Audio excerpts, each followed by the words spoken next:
meeting, we talk about, Professor Ellis, we talk about the prophetic, we talk about justice. And there were questions about how do we find their voice. And we talk about the prophetic as indigenous to Jewish. I'd like to ask more questions, and this is coming from the students about the prophetic. Let me just share my screen.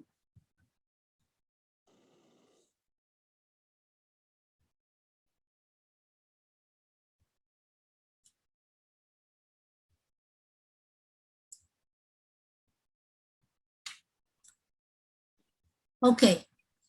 So there are questions on Israel, Palestine, and if we have time, we can do that, or maybe next meeting.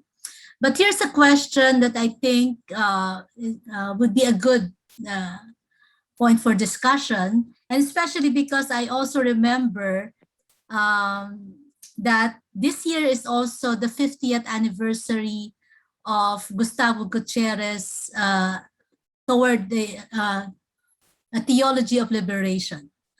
So we are actually commemorating 2 anniversaries here. One is the 50th anniversary of Justice in the World, and also the 50th anniversary of Theology of Liberation, very important work by Father Gustavo Gutierrez that I think has influenced so many theologians and liberation theologians. And I know that you have also encountered when you were at Maryhill. So maybe you can talk about that too when you respond to this question. But here's a question, I think, about the relationship.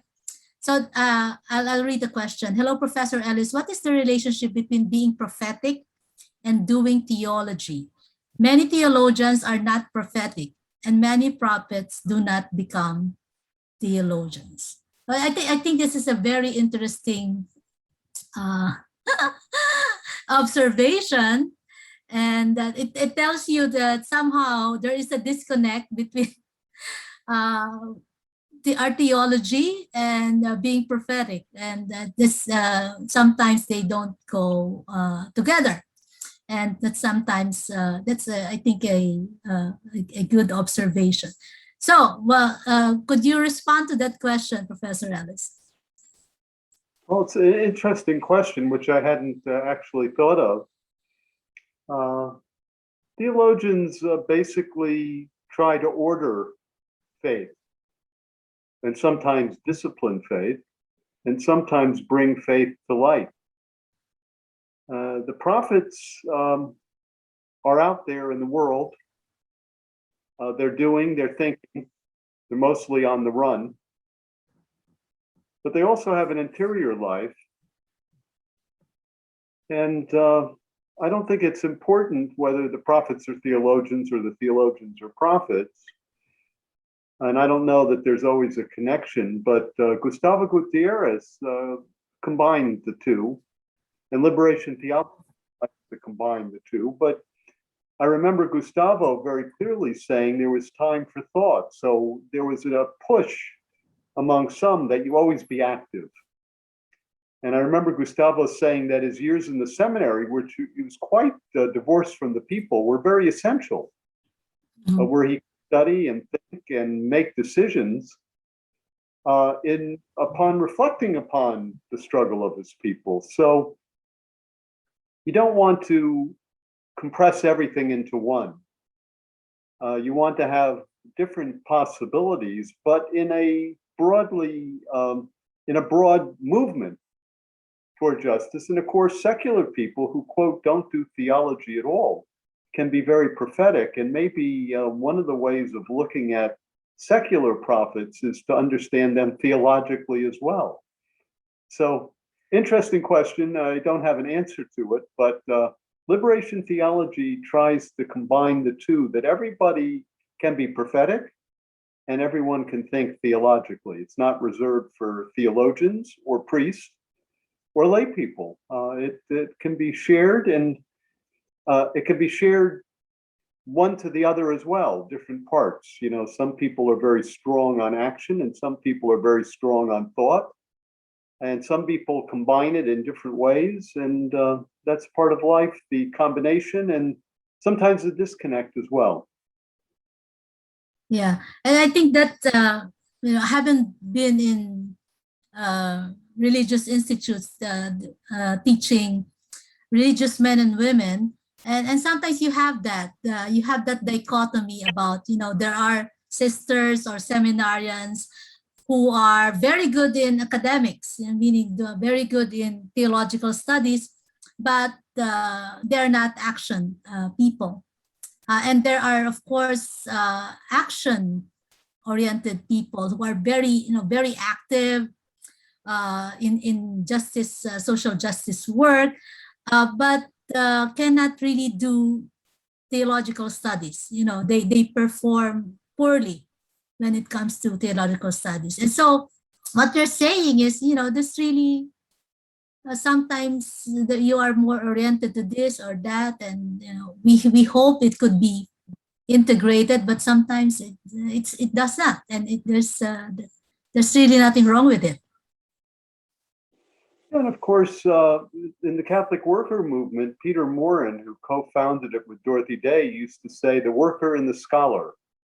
And what they used to do in houses of hospitality, where there were many poor people in need, he would bring great scholars to the community, because the community could learn from the scholars, but the scholars could learn from the community. It was called clarification of thought. So there are some people who are thinkers who would not be good activists and shouldn't be activists, and there are certain activists that also can think, and there's certain activists that don't think too much. Be very careful about the question of heresy, because in our encounter right now, that you would listen to a Jew and I would listen to a Catholic, and we could think together, and I can learn from you and you can learn from me, would be for most of church history a heresy. Because Catholics couldn't learn from Jews in traditional Catholic theology. Traditional Catholic theology would say that Jews and Judaism had ended with the coming of Jesus. And Vatican II said, well, that wasn't exactly right. So we have to be careful about heresy, because the church has often been wrong, and what you believe as a Catholic today is not necessarily what Catholics believed. Of course, when they say this now, they always say, as we always believed. But in fact, that isn't true. A lot of things you do believe as the right theology was considered heretical at another time. Now, I understand that you want to, as a priest, guide the people in a certain way, on the right path. But often the people on the wrong path are on the right path, and people on the right path are on the wrong path. And I think, Pope Francis, as I said yesterday, last week, is very interesting on that when he said, who am I to judge? Well, you say, if the Pope can't judge, who can? And what he was saying, though, was, I need to listen. I don't need to accept everything, but I have been wrong in my life. This is, I'm trying to, channel Pope Francis. I think he's basically saying, I've been wrong, the church has been wrong, you may have been wrong, I may have been right at times, and the church has been right at times, and you may be right at times. We need to be very careful about how we define right belief and wrong belief. Yeah. Okay, thank you for that, Professor Ellis. Okay, are there other questions or feedback or reflections on that? You can just unmute yourself. Okay, if none, I will proceed to the next question, Professor Ellis, and if this is okay with you. But although this might take longer, this is about Israel-Palestine. Okay. Okay, let's, and we can continue next time. But I think this is a question from one of the students who have read you have read the New Diaspora. Okay, Can you give us a historical background or the history of the war between Israel and Palestine and how did it start? It seems that the deep-seated war is impossible to end. For instance, in the recent violence caused by a particular event in Israel, each side claims that the other started it and they were just defending their side. What is the score of attaining lasting peace between these two countries? Is there any hope of the so-called one-state solution? Okay, Wow, Professor Ellis. that's a big question. From how did it start and end, and what would justice be? Well, Jews were in need in Europe before the Holocaust and after. The Palestinians were living in Palestine, and Jews, because of history, historical attachment, but also a need, started settling in parts of Palestine and then continued growing in their settlements, and then decided to establish a state which displaced hundreds of thousands of Palestinians. And since that time, in 1948, have continued to expand and displace more Palestinians and oppress them. So the beginnings basically were a need for Jews and an attachment to the land and settlements. And when it was few and far between, there could have been a rapprochement between Jews and Palestinians, or Jews and Arabs in Palestine, as it was. But the Jewish community kept growing and became more militant and then established a state. And the rest has unfolded in a very bad way for Palestinians and probably a bad way for Jews in another understanding. However, this is where we are. That's history, and we can debate all sorts of scenarios, because there were Jews who didn't want a state of Israel, and there were Jews who wanted to settle in Palestine but without a state. So there were different understandings within the Jewish world, as there are today. But the question now is what to do. And we really have one state now where Israel controls all of Palestine, with millions of Palestinians within it that are not treated equally and often treated harshly. And I've been in favor of a two-state solution, a real two-state solution, with East Jerusalem being the capital of Palestine and all of the West Bank being Palestinian, with a connection to Gaza. And so Palestinians could reestablish some kind of normal life. But that's been foreclosed by Israel and their settlers.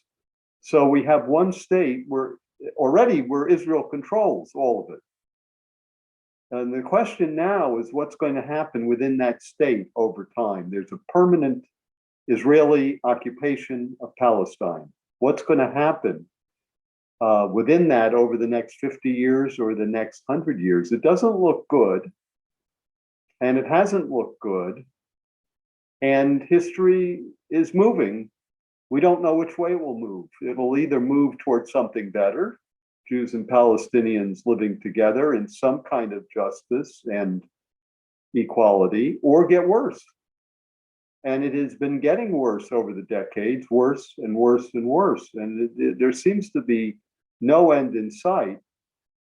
But history is open, and we need to prepare a way when the time is right for something better. It's not going to be perfect. No country or no combination of peoples is perfect. But over time, there could be an equality of Jew and Palestinian in the land, which is the hope.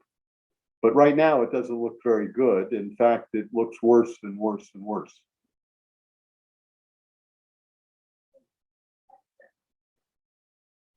Thank you for that, Professor. That is a very compressed response to the question. If we talk about the beginning of the whole. Now, for students who are interested in the history of the conflict between Israel and Palestine, one book that I would recommend is, of course, Professor Ellis's Toward the Jewish Theology of Liberation, and or Beyond Innocence and Redemption. Those are very good books. Also, Professor Ilan Papey's History of Ethnic Cleansing, the Ethnic Cleansing of Palestine. Okay. One more question, Professor Ellis, and this is actually it's related to the first question on Israel Palestine, and the question is, let me just share, is the place of Christians in this whole conflict, and this has something to do with the ecumenical deal. And so I think the basic question would be, so there is Israel Palestine. Where do Christians in Israel and Palestine, where do they stand? I've worked with Palestinian Christians for decades, and they're quite interesting in my encounter with them.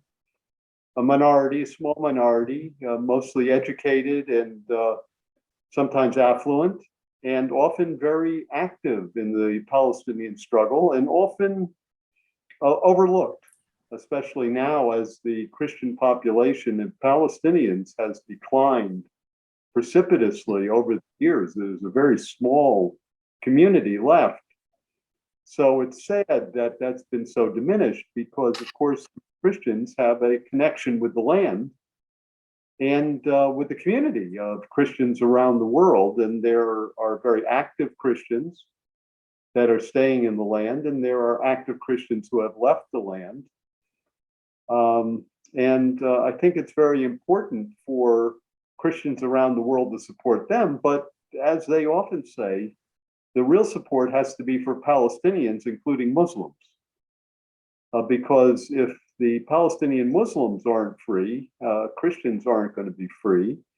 And Palestinian Muslims and Christians, and often before the state of Israel, Jews as well, got along not perfectly, but got along well and shared holidays and helped each other. And there are a lot of stories about how Jews, Christians, and Muslims got along in different parts of the world, including in Palestine, but that's been very much divided. Of course, there are Jews of conscience now who affiliate with Palestinian Christians and Palestinian Muslims. So that kind of connection continues, but it's frayed and it's under assault by a militarized Israel and a Palestinian community that's beleaguered.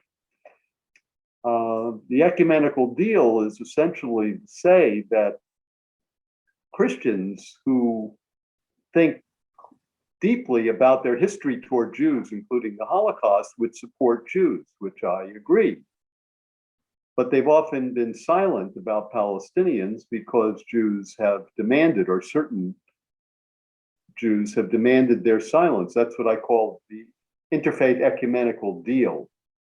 But that deal has been broken too by Jews and Christians who say, no, we want to support Jews and we're in solidarity with Jews, but we're not going to be silent about what some Jews are doing to Palestinians.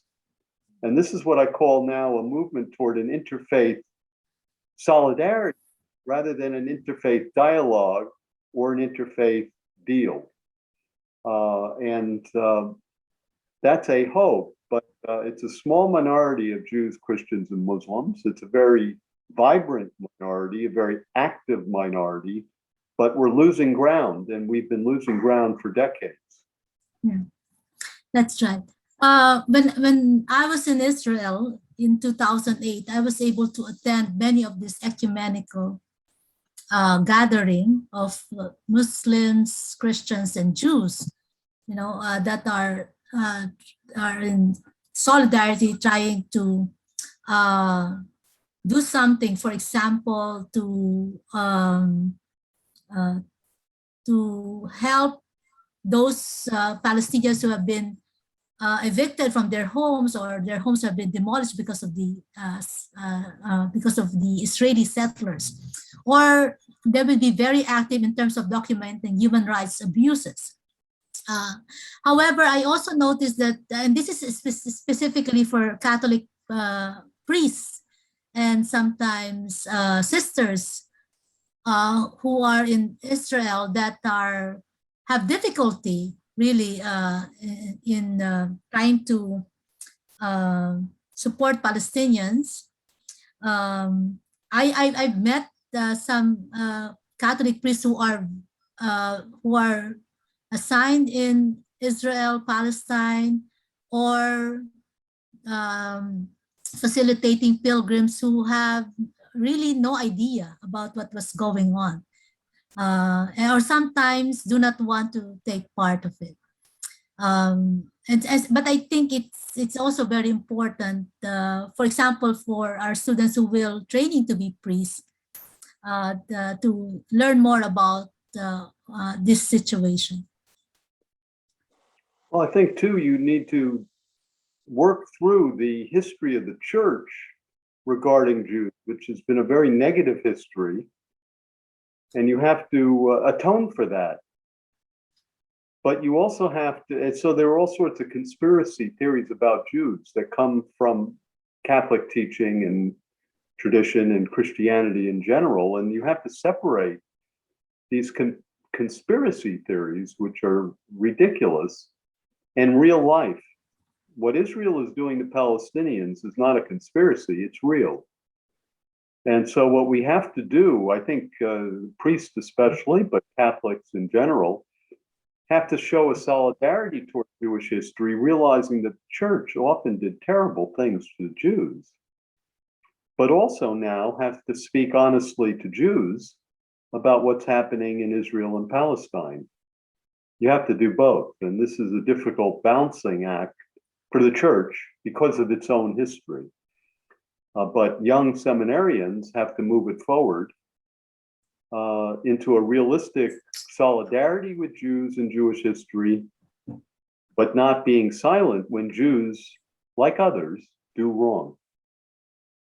Okay, what to do with violence in all of this discussion about justice and peace? And I actually think about the situations of the priests in Latin America, where all of this was, the brutal murder of many of the basic ecclesial leaders, priests, bishops. Bishop Romero was assassinated.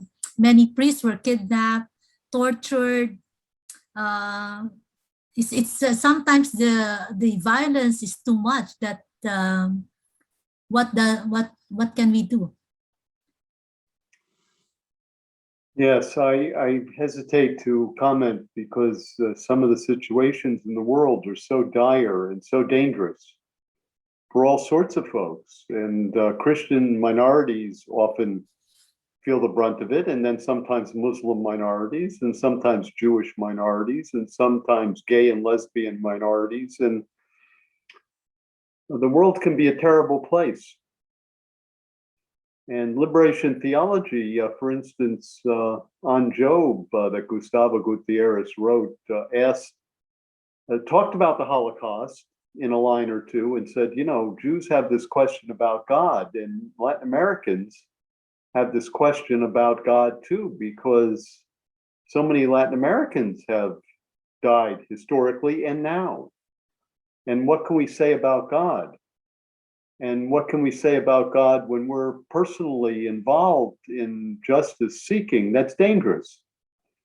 And there are dangers always for justice seekers, but they're different dangers. Like in the United States, there are certain dangers, and in African countries, there are other dangers, in the Philippines. And I can only speak from my context as a Jew, and I don't know what I would do in these other situations. I've done what I can do in this situation and have suffered some penalties, but they're not the penalties you're talking about.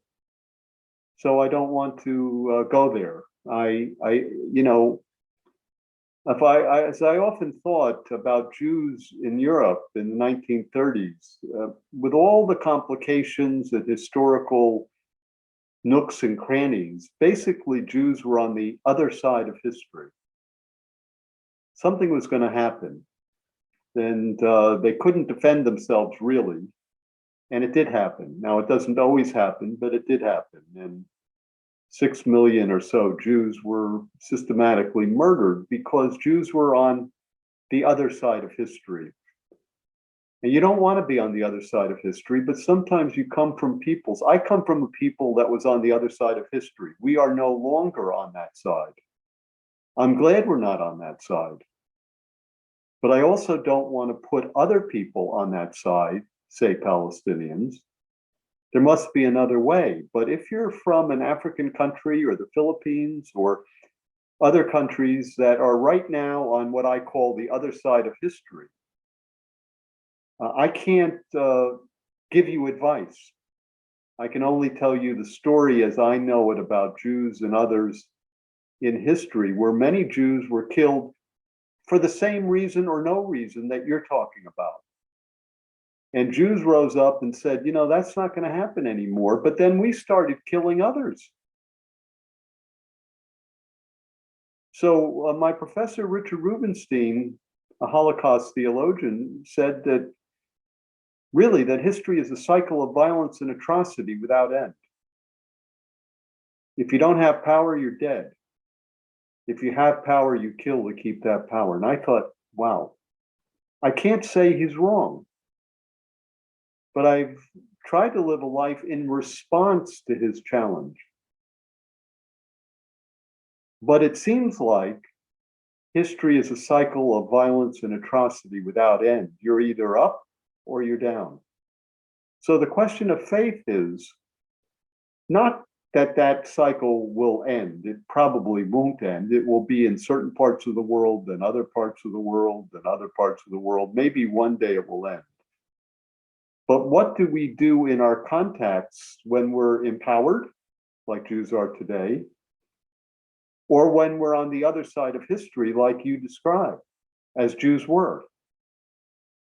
And then we need historians to write about what happens, maybe as a lesson for others, which is often not heard or not attended to. This is a question about faith. When you say that Jesus Christ saved the world, a Jew has to say, but maybe Christians too, excuse me, what are you talking about? And then the dogma says this is what happened. And so we know. And then you're faced with the situation that you're talking about and saying, really? It's a challenge to our faith. And many people say, forget it. That's ridiculous. It's going to go on forever. Now, it may go on forever, but you have to ask yourself, what do you do and what does your community do? And mostly innocent people suffer in all of this. And what is your role as a priest in defending the innocent, which may also get you in deep trouble as Latin American priests and sisters and lay people were and are, and they're called martyrs. Now, these martyrs are not people who tried to convert others to Christian faith. They were people who stood up against power and often were brutally murdered, were raped, tortured. And you have to ask yourself, what does that say about our faith? Their witness, and then what is our witness? But nobody can tell you in advance, and I certainly can't tell you. When I hear your stories, as I have over the last couple of sessions, my view is to be silent. I don't have any advice for you. You're talking about the other side of history and what do you do in the other side of history? And I'm, as a Jew, no longer on that side. Now I and other Jews are empowered and we're committing the same atrocities. What gives? You think that when people finally get power, when they've been oppressed, they would share it. They wouldn't recreate it. but we seem to. What does the prophet say about that? What does the prophetic say about that? And how does the prophet survive? If survival is the goal, and maybe survival isn't the goal, but sacrifice for sacrifice's sake isn't the goal either. So I'm going a little bit around and around because I can't tell you what to do. I would like you to be safe, but I also don't want you to be silent.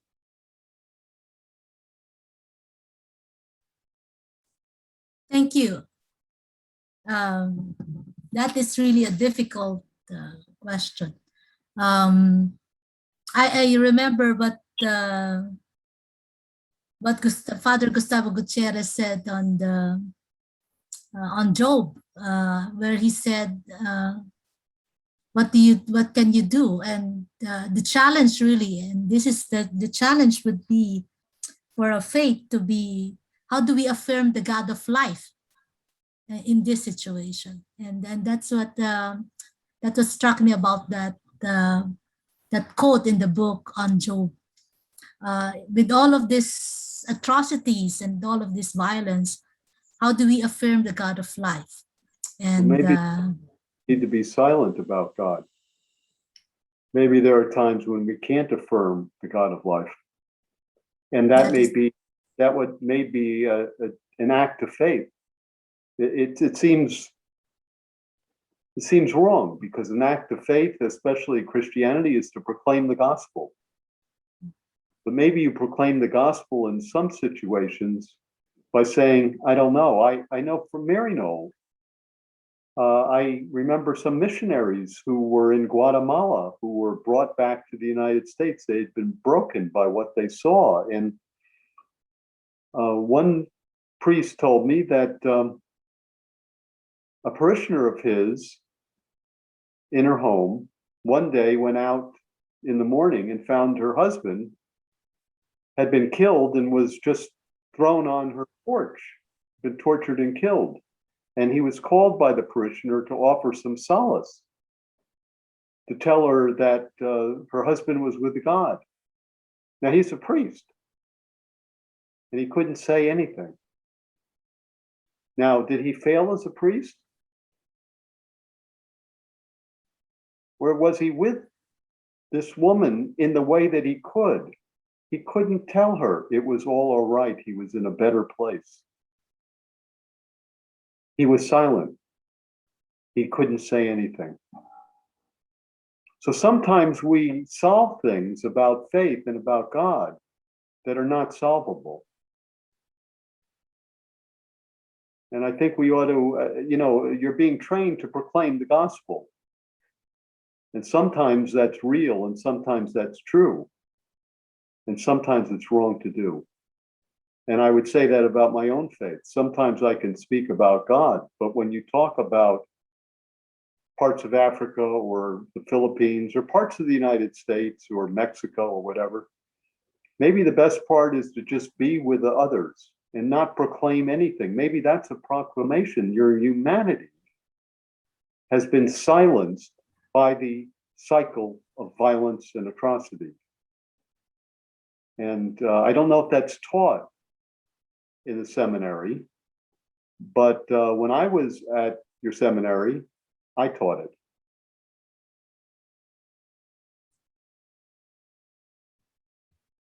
you did, Professor Ellis. And I remember that the discussion on maybe silence would be the best response. But I think we were discussing about Elie Wiesel's night. When we, what's the best way? Sometimes the more appropriate way to deal with so much anguish and despair would be to be silent. Okay, thank you so much, Professor Ellis. I think that's a good way that we can end our discussion on that note. And thank you so much for your generosity. We will have one last session with you next meeting. And there's actually one question that was given, but I think we can hold that for next meeting. Okay, thank you so much, Professor Ellis. Bye-bye, and good luck, and be safe. Thank you, and you too. Keep safe. And by the way, you will be speaking at the American AAR, American Academy of Religion, and part of the celebration of the 50th anniversary of Gustavo Gutierrez' Theology of Liberation. Yes, and I'm very glad to. And that's an example of many people who talk about faith and don't sacrifice for it. So these are very theologians, but also some very good ones. So I'm looking forward to honoring with others Gustavo Gutierrez as the founder of Liberation Theology, which has changed the landscape of world theology. And he's a beautiful man and a beautiful priest. And he makes the priesthood, he redeems the priesthood, as other priests I have met along the way. So I'm grateful for his witness and how it's influenced me and so many others around the world. And I hope you're studying Gustavo Gutierrez in your priestly studies. Okay, thank you. And next meeting, maybe you can also talk about how that went, how that go. Okay, so Okay. Thank you. And to all the students, thank you so much. And I will see you next week. Thank you so much.